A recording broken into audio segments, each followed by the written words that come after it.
السلام عليكم ومرحبا بكم معايا في قضية جديدة، وحتى هاد المرة مغربية. قضية اليوم الصراحة فيها عبرة كبيرة، وكتبين شحال أنه الواحد إلا اعتدى على إنسان جنسيا راه هاد الاعتداء غادي يدمر ليها حياتها بواحد الطريقة مأساوية. وحتى من بعد أعوام وأعوام الحقد الدفين ما عمره ما كيمشي ولا كيتنسى، وفي أي لحظة تقدر الضحية تنفجر. وهذا الشيء اللي جرى في قضيتنا. غير تبعوا معايا، راه كاين شلة ما يتقال وشلة ما يتسمع، وعلى بركة الله يلا نبداو. في واحد المدينة مغربية، وبالتحديد سنة 1954 تولدت واحد البنيته سميتها جميلة في واحد الأسرة محافظة، فين كانوا العمام والخوال كل شيء كيخاف منهم، وكلهم كيساهموا في التربية ديال الأولاد. كبرات جميلة شوية شوية وهي تيبان هذاك الجمال ديالها، وكان جمالها كيزيد ويزيد. ودخلت المدرسة، وكانت من الأطفال اللي بصح شغوفين باغين يقراو، وكتجيب نقاط مزيانة، وحتى هي باغا يكون عندها مستقبل مزيان. علاش لا؟ كيف قلت، الأسرة ديال جميلة كانوا من الناس القدام، يعني صعاب وما كيتفهموش كل شيء. عندهم يا اليمن يا اليسر، يا بيض يا كحل، يعني ما تحاولش تفهمهم شي حاجة جديدة ولا تعول عليهم يساندوك، وغادي تفهموا علاش قلت هاد الهضرة. المهم كبرات جميلة ولا في عمرها 17 عام، وغير ما غادا وكتزيان. وفي الأخير جاوها الخطاب وتم النصيب، وتخطبت لواحد السيد، حتى هو كان ساكن غير حداهم. شافها عجباتو وحلف ليديها غير هي. من بعد الخطوبة جميلة ما حبستش قرايتها، وفي عوض ما ولات كترجع غير بوحدها في الطريق، وبالخصوص أنه في شهر يناير هذيك 6 ديال العشية كتجي شي شوية في الحال مظلم، ولا خطيبها كيدوز عليها المدرسة ويمشي معاها ويوصلها حتى للدار. كيف لا، وهي دابا في مثابة مراته المستقبلية. وصلنا لشهر دجنبر من عام 1972، فين وبحال كل نهار جميلة وخطيبها كانوا راجعين من المدرسة فين هي كتقرا، موصلها لدارهم. وكان الجو مظلم النيت، وراكم عارفين شحال الظلام كيطيح بكري في ايامات الشتا. المهم كانوا راجعين في امان الله، ما كاين غير قولها وضحك عليها. حتى لواحد الوقت جميلة غادي تسمع صوت خطيبها قال اي، بحال شي حد ضربو. ما جات هي الدور باش تشوف شنو كاين، حتى حست بداك الشيء اللي هزها وكيجري بها. ما جات تفهم شنو طاري وتبدا تغوت، لقات راسها دخلوها الغابة اللي كانت هي وخطيبها دايزين قدامها. جميلة المسكينة تلافوا بها 4 ديال الذئاب بشرية اللي كانت عاطية منهم ريحة الشراب اللي كانت عابقة البلاصة، وهما جارينها موراهم بحال شي وحوش اللي اخيرا شدوا واحد الفريسة وافترضوا بها. عيات جميلة تغوت، عيات تبكي، عيات ترغب، ولكن لا حياة لمن تنادي. اصلا اللي شادينها راه ماشي هنا، عقولهم مشات بداك الشراب اللي شاربين، يعني هما اصلا ما حاسينش بشنو كيديروا. فهاد اللحظة غير الشهوة الحيوانية ديالهم اللي كانت فايقة. في هاد اللحظة عرفات جميلة أنه حياتها كيف ما كانت عايشاها صافي مشات في خبري كان، خصوصا ملي شافتهم سلاو الشراب وبداو يشوفوا فيها بواحد الشوفات اللي كان معروف شنو سابعهم. شدوها المسكينة بلا رحمة بلا شفقة، وهتكوا العرض ديالها بواحد الوحشية لا توصف. اغتصبوها بكل الطرق الممكنة حتى من المنطقة المحرمة شرعا. المهم تعدوا عليها بطريقة لا حول ولا قوة إلا بالله، وهما خدامين في الاعتداء، وهما كيضربوها وكيهينوها. بحيث قالت جميلة أنه هزوا حتى الكلاسور اللي كانت هزة في المحفظة ديالها، وبداو كيضربوها بهديك البلاصة القاصحة اللي فيه للراس مرارا وتكرارا. وهما كيعتديوا عليها وكيسبوها، شي كيعتدي وشي كيركل وكيضرب، تخيلوا معايا المأساة. بقات على هذيك الحال لمدة 5 ولا 6 ساعات، وهما اللي سالا يدوزها لصاحبه ويكملوا الشراب، وهما كيتعداو عليها، وهما كيكبوا عليها الشراب، كرفصوها وهي كتغوت، ولا تقول شي حد سمع النداءات ديالها وعتقها، ولا غير برلغ البوليس ولا والو. الصراحه ما عرفتش حتى انا واش زعما هذيك الطريق كانت مقطوعه حتى لهاد الدرجه، ولا الناس كانت كتسمع الغوات في الغابه ودير راسها ما سمعاتش. بقات المسكينه في هذاك العذاب وهذيك الحاله وهذاك التعدو حتى 12 ولا الوحده ديال الصباح، وملي سالاو منها قالوا لها يلا جري لداركم، وهي ما لقات ما دير من غير انه تلبس عليها حوايجها وتجري لدارهم في واحد الحاله من الانهيار التام. السؤال المطروح، فين كان خطيبها؟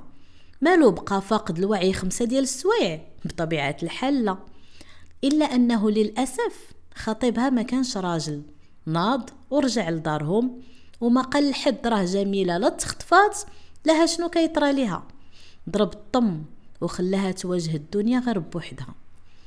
في الطريق كامله وجميله غير كتبكي وكتقول مع راسها يا ويلي شنو طرى ليا، اويلي يالله تخطبت وعرسي من هنا 8 شهور، اويلي شنو غادي ندير وفين غادي نعطي الراس. المسكينه هي كتحاول تجري لدارهم، ولكن الحر اللي داز عليها ما خلاهاش مازال قاده تجري، وشويه شويه حتى وصلت لدارهم. دقات وهي تحليها ماماها اللي كانت الخلعه باينه ليها في وجهها، غير شافت جميله في هذيك الحاله حوايجها مقطعين، شعرها منتوف، وحالها يبكي العدو. وفي عوض ما تسولها وتخاف عليها، هي نيشان بدات تغوت عليها وتقول ليها فين كنتي يا المسخوطه هاد الوقت كامل. هنا جميله وهي كتبكي عاودت لماماها كل شيء من طقطق حتى السلام عليكم، كيفاش كانت جايه هي وخطيبها، كيفاش تلقاو ليهم، كيفاش شدوها، كيفاش تعداو عليها، وشنو داز عليها هاد 5 ديال السوايع. في نظركم شنو قالت لها ماماها؟ ايوا اشدك لعندهم. تخيلوا معايا الظلم اللي غادي تكون حسات به جميله في هذيك اللحظه. للاسف في هذيك الليله ماشي غير المغتصبين اللي تعداو على جميله، ولكن حتى ماماها تعدات عليها ملي ضربت لها كل شيء بالزيرو بهذيك ردة الفعل. واخا هكاك كان جميله مازال مرجيه الخير في ماماها، وقالت لها كيفاش مشيت عندهم؟ راه قلت لك هما اللي خطفوني وتعداو عليا، ودابا راه خاص نمشيو لعند البوليس باش نبلغ على شنو طرا ليا. هنا الام اللي المره الثانيه غادي تتعدى على بنتها وغادي تقول لها كيفاش البوليس؟ واش باغا تفضحينا؟ باغا تحطي ليا راسي في التراب؟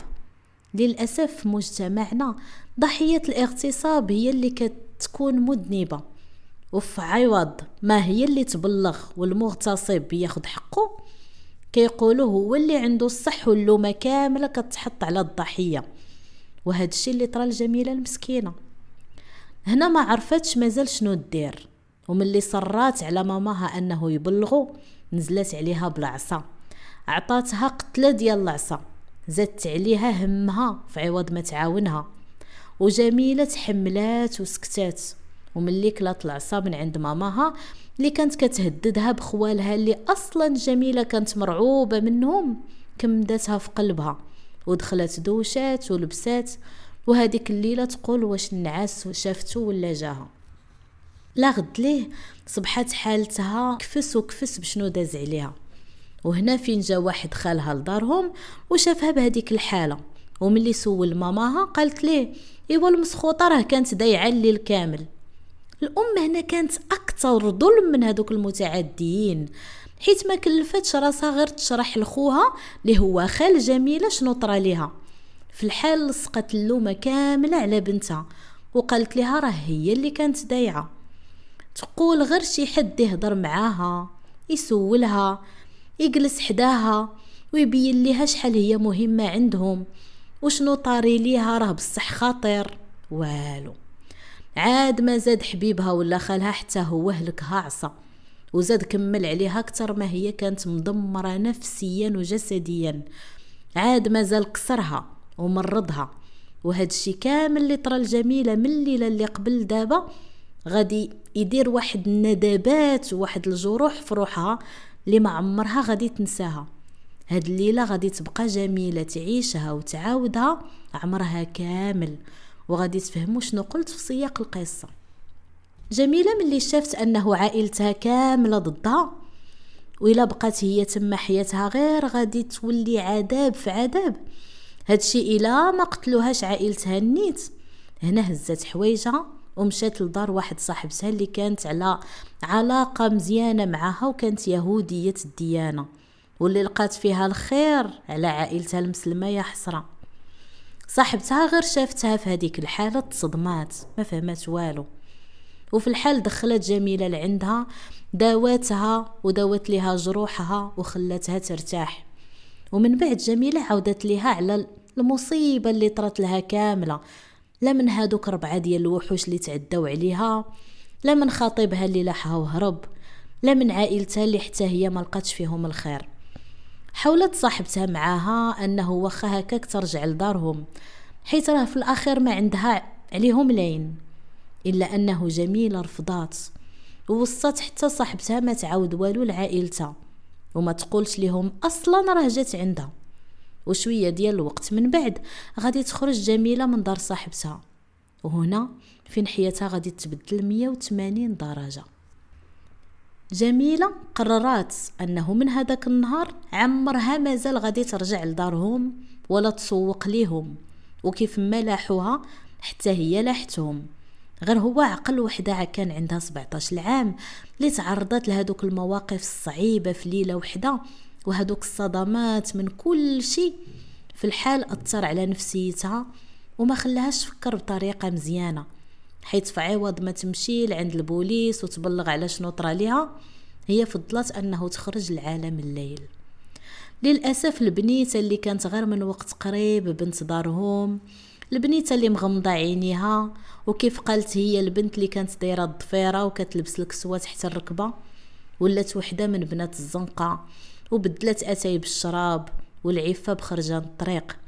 نيشان ولات تمشي مع منواله، والبنت اللي كانت تجلس في دارهم وتخدم التمارين ديالها واللي كانت كتشوف مستقبلها مشرق، ولات الليل وما طال وهي من قهوه لقهوه ومن بار لبار ومن حضن هذا لحضن الاخر. قالت جميلة أنه صافي نسات هذيك الحياة ديال العفة وحقدت النيت على كل شيء، خصوصا على هذاك اللي بدا الاغتصاب ديالها واللي بالنسبة لها هو الوحيد المسؤول على تدمير حياتها كاملة. وصافي هنا بدات جميلة حياة الليل وخروج الطريق، وكان اللي خلص تمشي معاه، ولات جسد بدون روح، خصوصا انه حتى لدابا ما كانتش عارفه الهويه ديال هذوك المساخيط اللي اغتصبوها ولا عمرها شافتهم. حياتها ولا لونها كحل في كحل، حتى لواحد النهار وفي واحد القهوه وهي تلاقى مع واحد الراجل اللي عجباته، وجا جلس حداها وبدا يهضر معاها.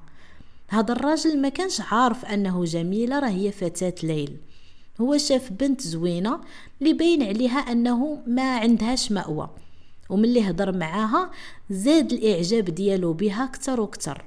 وهذا الشيء كان تقريبا عام 1976، يعني من بعد ما جميلة كانت في حياة الليل لمدة 4 سنوات. هضروا بجوج، ضحكوا، والراجل كان بصح معجب بها، ومرة على مرة وكانوا كيتلاقاو، حتى لواحد النهار قال لها اجي سكني معايا، انتي راه ماشي ديال الزنقة، انتي ديال واحد يحطك وسط عينيه.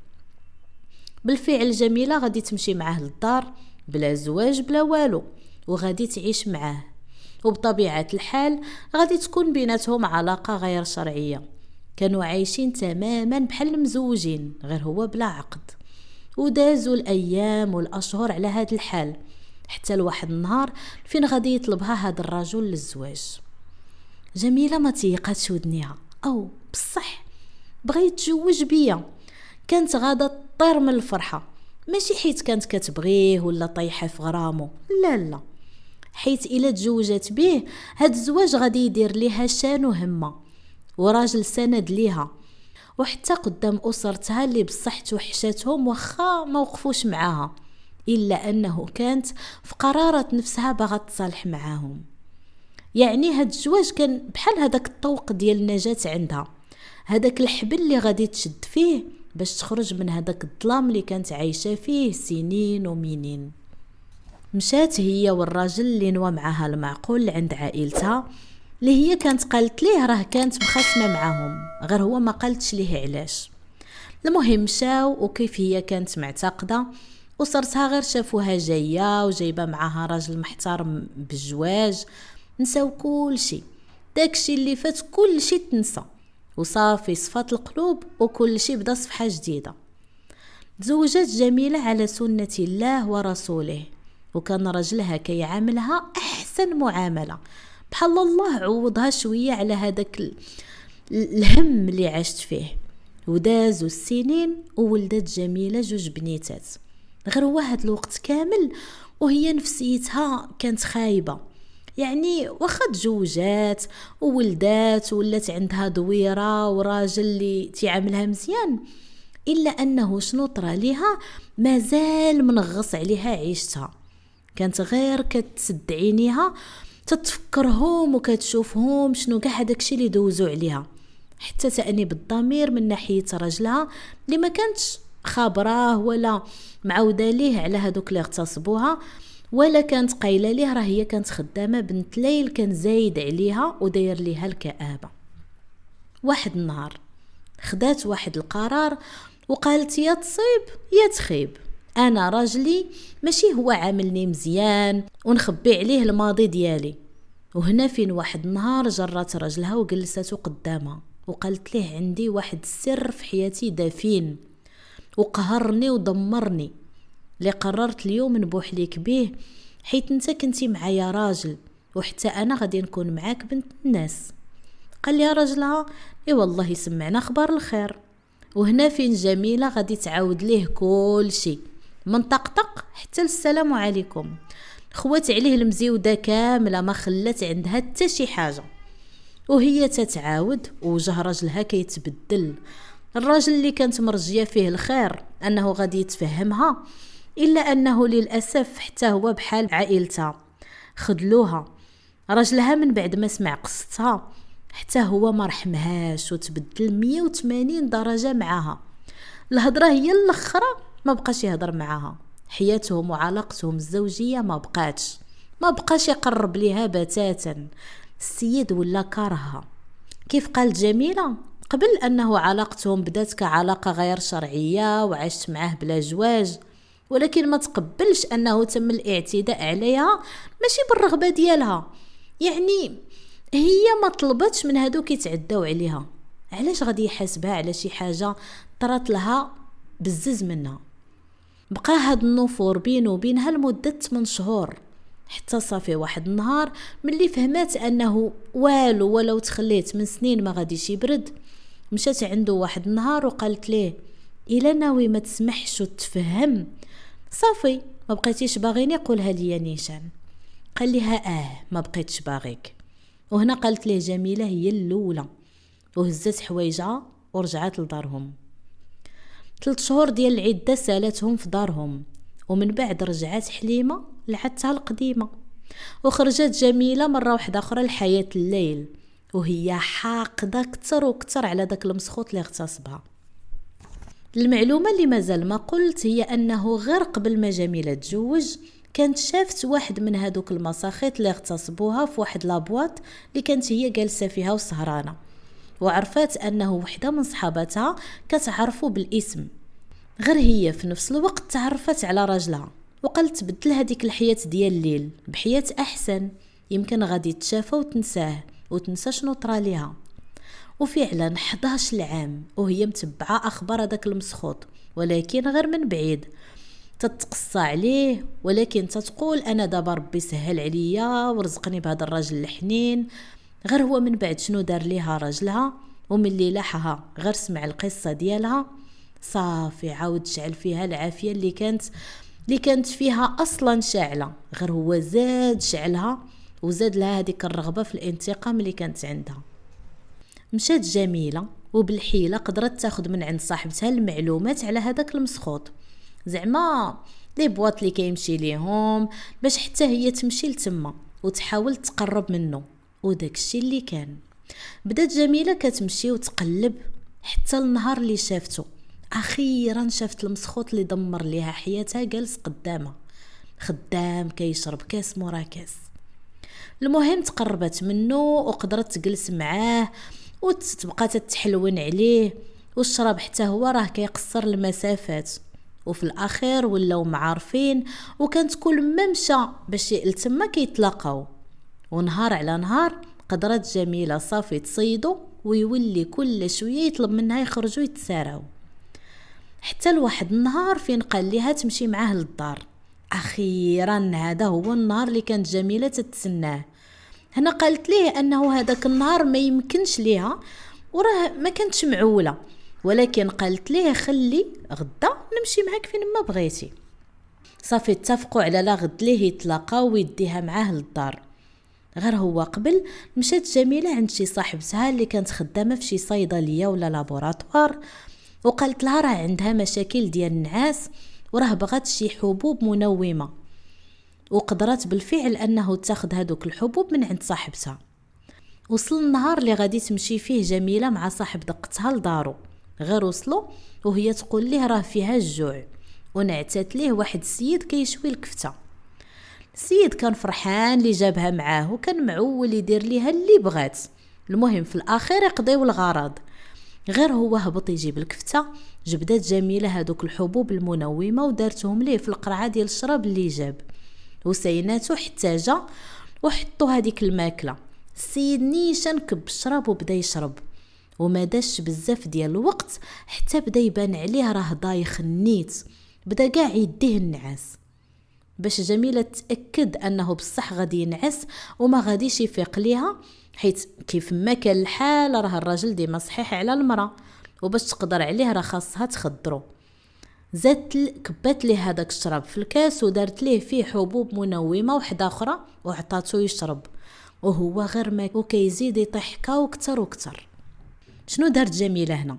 شدات هذيك القرعه ضرباتها مع الطابله حتى تهرسات، وشدات واحد الطرف وضرباتو فيه في الصدغ، يعني الفوق ديال الراس في الجنب. وهنا هو يفيق، غير كان مازال دايخ. وبالخلعه قال لها شنو كديري؟ قالت ليه ما عرفتيني شنو كندير؟ قال لها باغا تقتليني. قالت ليه وانا الا قتلتك مره انت راه قتلتيني 1000 مره. وهنا قالت ليه انا هي هذيك البنت اللي اغتصبتيني انت وصحابك، وها شنو. وقبل ما هو يقدر يدير حتى شي حاجه عاودت ليه ضربه واحده اخرى بهذيك الزاجه، وهنا السيد مات ودماياته بدات كتشرشر. جميلة عرفات راسها صفاتها ليه، غير هو مازال ما بردات، مازال ما مشى هذاك الحقد. وبلا ما تشعر شدت واحد طرف واحد اخر ماضي من نفس القرعه، هبطت ليه السروال وقطعت ليه العضو الذكري ولحت وحداه وخرجت من الدار وهي في واحد الحاله ديال الصدمه من شنو يلاه طرا. في الحال توجهت جميله للمركز ديال البوليس، دخلت عليهم بواحد الحاله كتخلع وهي كامله عامره دم، وقالت لهم انا راه قتلت راجل. البوليس قالوا ليها يا ودي سيري بحالك اش من قتلتي راجل. غير هو ملي حققوا فيها وشافوا هذيك الحاله اللي كانت فيها، هنا هو يسولها واحد البوليسي واش من نيتك؟ قالت ليه قال لها وعلاش؟ قالت ليه حيت اغتصبني. تشدات جميله وتم التحقيق معاها ومشاو لدار المغتصب ولقاوه حالته حاله مليوح تما غارق في الدم ديالو. وفي الاخير ما تمتعاتش هي ظرف من ظروف التخفيف، حيث القضيه ديال الاغتصاب داز عليها اعوام واعوام، وحتى حد ما عمرو بلغ عليها، كان لازم تبلغ عليها فوقتها. يعني بالنسبه للقضاء ما عارفينش اصلا واش هاد القضيه ديال الاغتصاب حقيقيه ولا لا. تحكم على جميله ب30 عام ديال الحبس، دوزت منها 13 وخرجت بعفو ملكي. ملي خرجت لقات وحده من بنيتاتها تزوجات، ورجلها ملي كانت مازال في التحقيق على ما تقال كان رجع لدارهم وقال لهم انه باغي يرجعها، واخا عرفها قتلات الا انه عرف راسو بانه ما كانش خاصو يطلقها. واش رجعت ليه ولا لا الصراحه ما قدرتش نعرف. قضيه جد محزنه، خصوصا أنه وخا من بعد أعوام وأعوام وجميلة والو ما قدرتش تنسى وما سكتات حتى انتقمت لشرفها في الأخير. نخليكم مع مقتطفات من حوار جميلة في واحد البرنامج تلفزيوني مغربي. كنسمع الخطيب ديالي حدي سمعته قال اي دخلوني لهذيك الغابه وهما كيشربوا في الشراب، واحد يرمي لي الواحد، واحد يلوحني الواحد. ملي تخطفت وانا كنغوت وانا كنبكي ونحيدوا لي حوايج، اغتصبت، تعقلت على اللي اغتصبني، دازوا عليا هما بربعه. فكر في حالتي انا اللي كنفكر في حالتي كنقول ناري ما بقى لي والو ندير العرس الشرف نمشى. الوقت اللي دخلت قلت لها ماما، قلت لها كاين قالت لي الخانزه جدك عندهم، ضربتني. انا قلت لها في الاول قلت لها يلا نمشيو عند البوليس ونعاودوا ليهم. قالت لي بغيت تفضحيني. وليت كنمشي للقهاوي ديال الشراب. ملي مشيت معاه دخلت حل دخل جلسنا وانا نقول لي فيه الجوع وانا نصيفطو لواحد البلاصه كتباع فيها الكفته كتشوى. قال لي اش كديري؟ قلت لي ما عرفتينيش اش كندير. قال لي غتقتليني. قلت لي قتلتيني انا 100 مره. قتلته ما بردش ليا قلبي وهزيت هذيك اللي ماضيه قطعت ليه العضو ديالو. أنا غادي نكون وصلت لنهاية حلقة اليوم. نتمنى أنه تخليوا لي آراءكم في التعاليق، لا بالنسبة لشنو دارت جميلة، لا أسرتها، لا رجلها، يهمني نعرف آراءكم. أما أنا هاجر ما عليا غير نتمنى لكم ليلة سعيدة ورمضان مبارك سعيد. الله يدخلوا عليكم بالصحة والسلامة وزيد الرزق يا ربي آمين. نقول لكم في أمان الله وبي باي.